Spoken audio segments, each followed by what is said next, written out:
Hola a todos, ¿cómo están? Yo soy Alexandra y esto es Sola Idealist. Hoy nos encontramos con nuestro siguiente invitado del segmento, Henry Thurlow. Henry, how are you doing? I'm good. How are you? I'm fine. I'm sitting now. Okay, I'm sorry, yeah.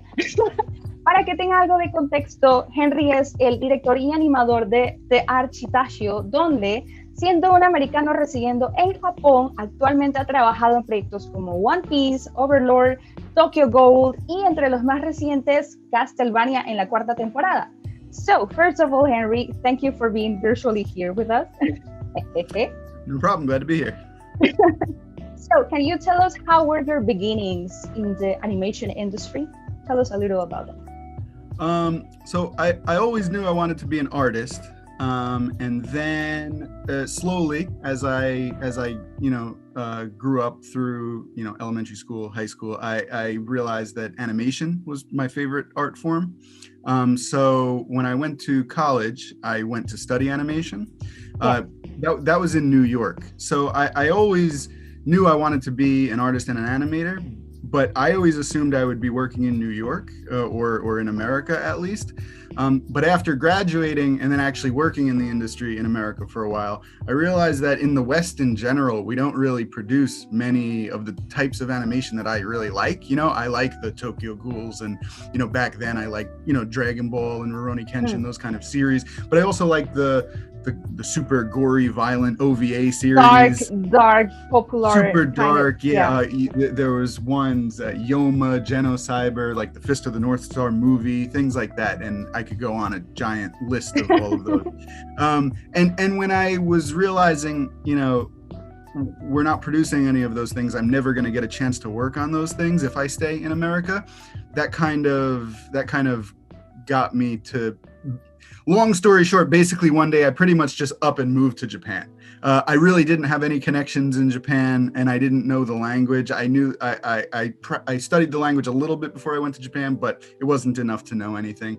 So I was like, you just got to do it. You just got to go for it. So I went to Japan. I worked as a teacher for a couple of years in Japan because I needed a visa. I'm a foreigner in a foreign country. I can't, and I couldn't jump directly into the anime industry. So I just got to Japan and I learned the language and I learned the culture, while also trying to figure out how to actually crack into the Japanese anime industry. And it took a couple of years, but eventually I did. I had an okay portfolio and resume from America, so it's not like I was coming over with nothing. I was coming over with a resume of, I work on Cartoon Network and things like that.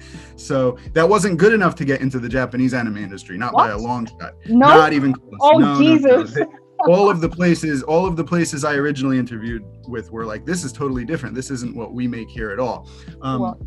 So I did have to rework my portfolio. It was very hard. It was very hard, to be quite honest. I had to start from scratch and rework my portfolio again and again, and keep getting better at the Japanese language. My first few interviews didn't go well, even though I thought I learned enough Japanese to be able to interview well. It didn't go very well, so I had to, come out of that interview, figure out what went wrong, reevaluate the situation, and then try again in a few months. So, but eventually, Steer English at all. You couldn't even have one chance to speak in English, like once in any interview. Oh no, not in the Japanese anime studios. Now it's changing a little bit. Right now, there's some international animators that are being contacted by production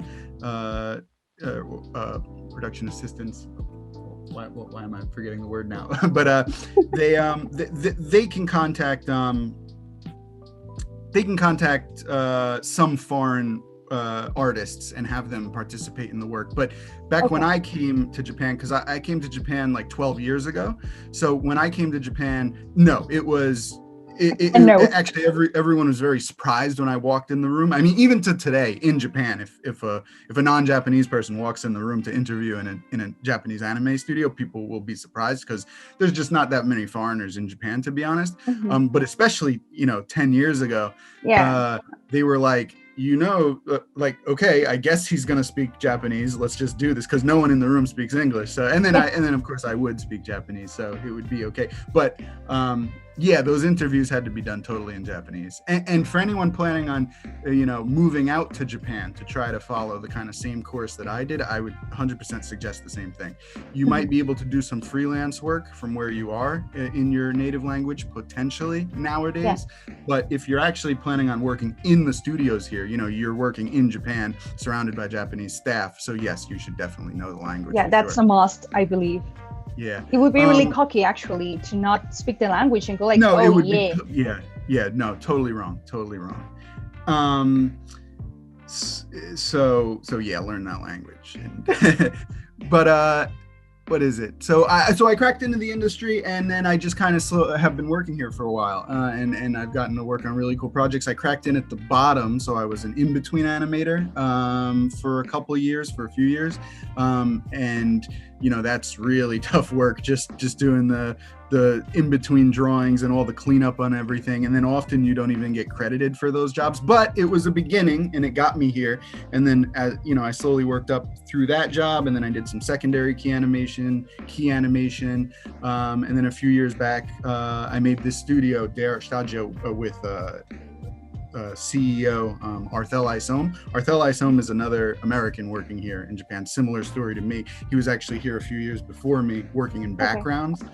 And so it's his studio. He's the CEO, but I helped him, and that's where I've been working now. And I've done some direction work even at this studio. Okay. So. I mean, at least colleagues. At the end of the day, you're colleagues, and you do the brain. Exactly. And you do the stuff. So easy. Yeah. So before the interview, you told me about some animes that you liked, like on the teenage years, mode style of your mind. What was your inspiration, like your biggest inspiration? It was within anime, it was watching a movie, or some drafts on Google or internet? My biggest inspiration for wanting to be an animator? Yeah. So you know what? That all happened before the days of Google. I'm gonna date myself now. I'm wrong. I'm so wrong right now. Oh no, it's all good. So when the biggest thing for me, to be honest, was the in the 90s there was an American HBO produced show, Spawn, based on the Spawn comic book. For anyone who might be familiar with that, and I highly recommend it. It's really cool and super violent and super adult. Like I love Spawn, right? And the Spawn show is great. When I saw that, I knew that's what I wanted to do. I was young at the time. I was, I think, a 5th or 6th grader in elementary school, which was too young to watch that. I shouldn't have been watching the super ultra gory cursing and nudity and everything. But that was also the charm of it for me. I was like, oh, I'm watching something I shouldn't. This is so cool. And that really got me into animation. I was like, I was always drawing in my sketchbook for my whole life, even when I was in like 1st grade and kindergarten and everything. Like that was always my hobby. But when I saw Spawn, I was like, this is what I want to do. But I quickly found out, I was like, where is more of this kind of stuff? And I found out that there's almost no more of that stuff. The West doesn't produce that, but there is this like anime section in the video rental store, the Blockbuster Video or the Easy Video. I had different, at the time.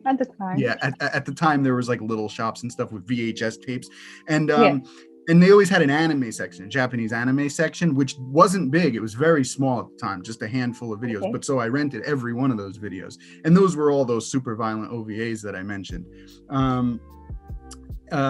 And so I still didn't think I was going to move to Japan, because I was like, I don't know the language or country that this is being produced in, but I do know I love this. I know that these anime are super cool. And so I want to study animation, and then one day I'll get to work on something like this, is what I always thought. Wow, that was a bold move. I mean, you wake up and I'm gonna move out of the country. Yeah. Kind of, yeah. It's a bigger, longer, more in-depth story that I've probably got into in another interview. Just super quick. I met at an anime convention Hideyuki Kikuchi and his translator Kevin Lee. Hideyuki Kikuchi is the original creator of Vampire Hunter D. He's the writer for Vampire Hunter D and Demon City Shinjuku. And his translator Kevin Lee and I were talking, and I was asking him the same thing, like, how did you move to Japan and get involved in the Vampire Hunter D franchise? That's so cool. You're an American, but you're working on Vampire Hunter D. How is that? And then he explained to me, like, you just got to move to Japan essentially, and then once you're in the country, you'll learn the language and culture and everything like that, and then chances might appear. And so it was really that meeting that convinced me, like, maybe I should do that. That put the idea in my head, like, this is possible. Someone else has done this, so it is possible. Wow, I'm speechless. I'm gonna continue with the interview. No, it's an honor. I mean, wow. So, Henry, how is the creative process when doing animation? What elements are taken into account, most of it, like within the process?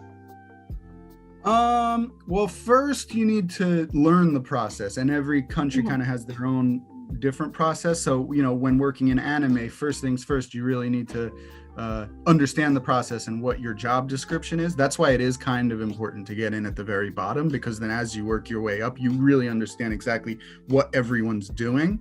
And so as a key animator, though, just to jump to, the flashy job that everyone's interested in Japan, you have a lot of responsibilities, because you're not provided with a background or anything like that and just draw the characters, which is the case in some countries. Like that, That's how production works. But in Japan, you're basically handed a blank piece of paper or a blank, file if you're working digitally, and you're told, look at the storyboard, and then you have to set up everything. You have to lay out and keyframe everything that needs to be done here, and you need to make notes about what what effects need to happen, and you need to fill out the timesheet to explain exactly the timing of the motion and everything like that. So there's a position called a Gangamon, which it translates roughly to key animator, but to be honest, it's a little different than that. You're basically handed a blank canvas, and then you have to be aware of all the different aspects of animation production and then set up the entire sequence. And once you have personally set up the entire sequence to be fully working, then you hand it into the directors and a few different directors, the art director, the animation director, the episode director, the main director. There's a whole bunch of people on the production every time. It'll go through all those directors, and they'll decide if they like it the way that you handed it in, or more likely they'll say, okay, I like most of what he did, but let's change this and let's change that and let's do this over here. And then it'll come back to me. And then you have to do another job called secondary key animation, which is take all of those animation and director comments into account, and then rework all the keyframes to be the final keyframes. And so that secondary key animation phase, you're not totally free to just do whatever you want anymore. That was the first part of the process, but in the second part of the process, you have to just sit and draw the really clean drawings and spend the time doing that, and then hand those back in. And then it goes to more people, and there's in between animators and colorers and editors and everything. But for the animators, for the key animators, for the Gangamon, that's basically the position. Set up the entire sequence, hand it into the directors, and then take those notes and then rework all the keyframes. So until the first keyframe, you're allowed to use rough sketches. When you pass that stage, you have to clean all that you have done within the instructions that the directors have told you. Pretty much, yeah. Sometimes people hand in stuff that's too rough in that first phase. Even then, you don't want scribbles. You want it to be very clear, what you've handed in. So you even want that to be as clean as possible. But yeah, that's not the final drawing. So you don't need to go crazy with it. Okay.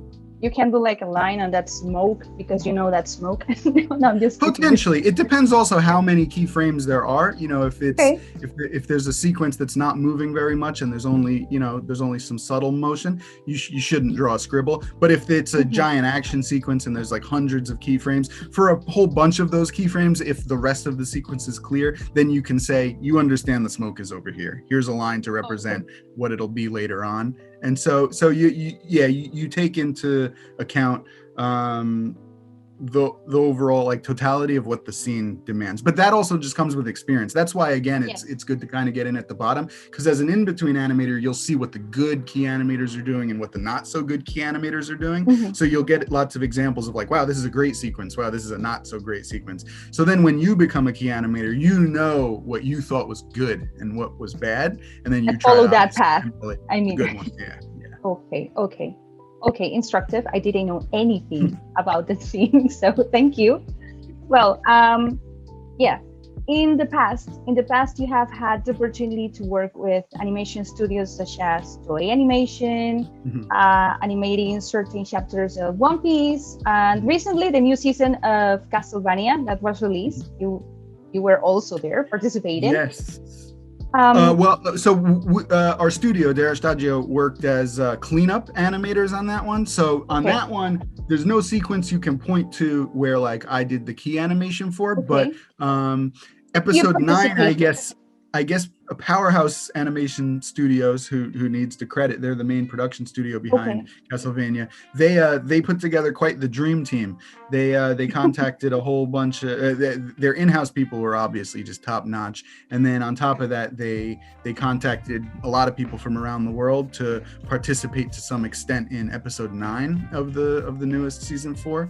And so they contacted us as well, and there was a whole bunch of sequences scattered throughout the episode where we took rough animation and then we just had to clean up everything. We had to draw the final drawing over everything, rework the in-betweens to make sure the animation was smooth, add all the colors and shadows and everything like that. If there's anything off in the sequence, fix it at that point in the process. So you have credit too. You have just a little part, but yeah, we were really happy to be a part of it. It was really fun to be a part of that, and really kind of a full circle moment for me, because I left America because I was confident we'd never produce that adult animation there, right?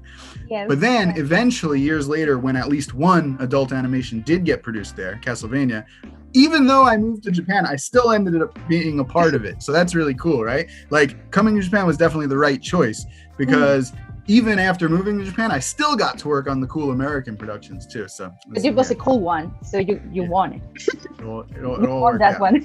Actually, that was a question. I mean, I wanted to ask you about your experience working with different animation houses. I mean, about the tasks mostly. Personal experience too.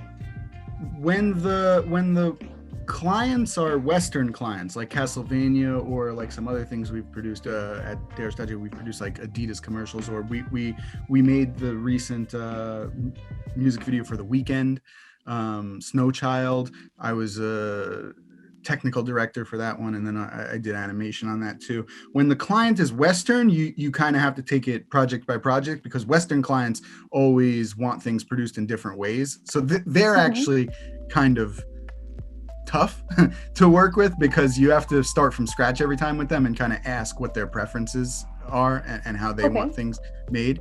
But in Japan, all the studios, even though there's lots of different studios, so I've worked with almost every studio here, not literally everyone, but Toei, Pierrot, Sunrise at one point, now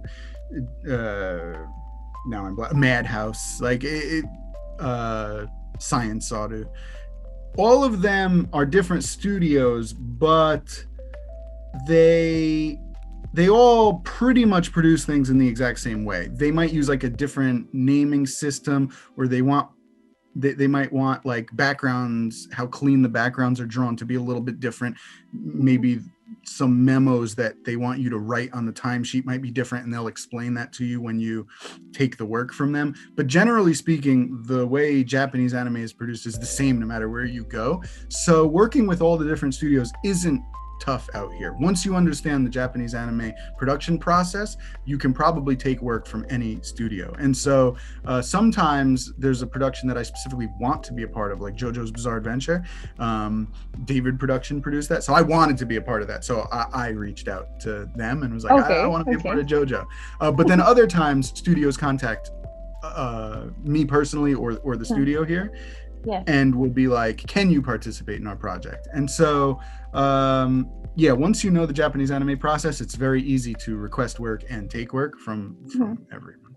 I mean, the methodology makes it easy to follow, not to do it, to follow. Right. Yeah. Okay. So, before this interview, we had the opportunity to discuss the topic with our followers on Instagram. And we asked them, what will they ask you on this interview? So we chose this one from Tommy Saloira. Hi. The question is, how do you see the role of future animators in relation to the growing trend of 3D software? The growing trend of what? 3D software. 3D? Like, how is 3D going to influence Japanese anime, basically, in the future? Or maybe if you think it would at some point, and that at some point it would be. Well, yeah, it already has, right? Because you see more 3D anime in Japan. I guess I have two answers for that. Number one is, yes, you will definitely see 3D's influence. You already have. Beastars is a 3D anime. You see every season a few different 3D anime.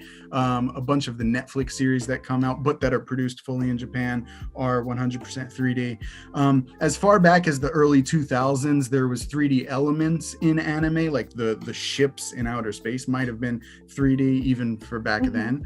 And then it would cut to full 2D. But now you even see more of that. There's lots of different elements. Mamoru Hosoda's new upcoming movie, Bell, I guess is the like English or Western name. His movie, how much of that is 3D hasn't been really revealed yet, but it looks in the trailers like it might be as much as like half 3D. It looks like the backgrounds might be 3D and the characters kind of phase in and out of 3D. So yeah, I think that studios that want to experiment with that or want to go in that direction will. And I think that 3D has gotten way better than it used to. The recent Attack on Titan season, MAPPA used 3D models to do the Titans. Yes. I don't think they're there perfectly yet, but they look a million times better than they did 10 years ago. Like, they're incomparably better. So if you can imagine, then 10 years from now, they're going to advance that much further. You know, maybe one day it really will get to the point where we get used to, like, get used to watching anime totally in 3D. It could look, you know, in the new recent Attack on Titan season, if you still framed, if you paused it at any point, even I might have trouble figuring out what was 2D or 3D. When it moves, I can tell a little bit better, but that's already very impressive, right? So again, like, cut to 5 years in the future, 10 years in the future, maybe even when it moves, I won't be able to tell. So you know, I think a lot of studios do that. That being said, the second part of my answer is Japan will never abandon 2D. Other countries will, like Disney, like shut down their 2D department, you know, years ago, and pretty much doesn't even do it anymore. So they bet on 3D, right? But in Japan, there's just too much love for 2D animation. 2D animation will never die here. So there will always be productions that just don't want to have anything to do with 3D, and they'll just keep doing it 2D. So you will see more 3D as time goes on, but 2D will never die in Japan. There will always be fully 2D anime shows airing on TV, no doubt. Okay. It's like in the roots. I feel it that way.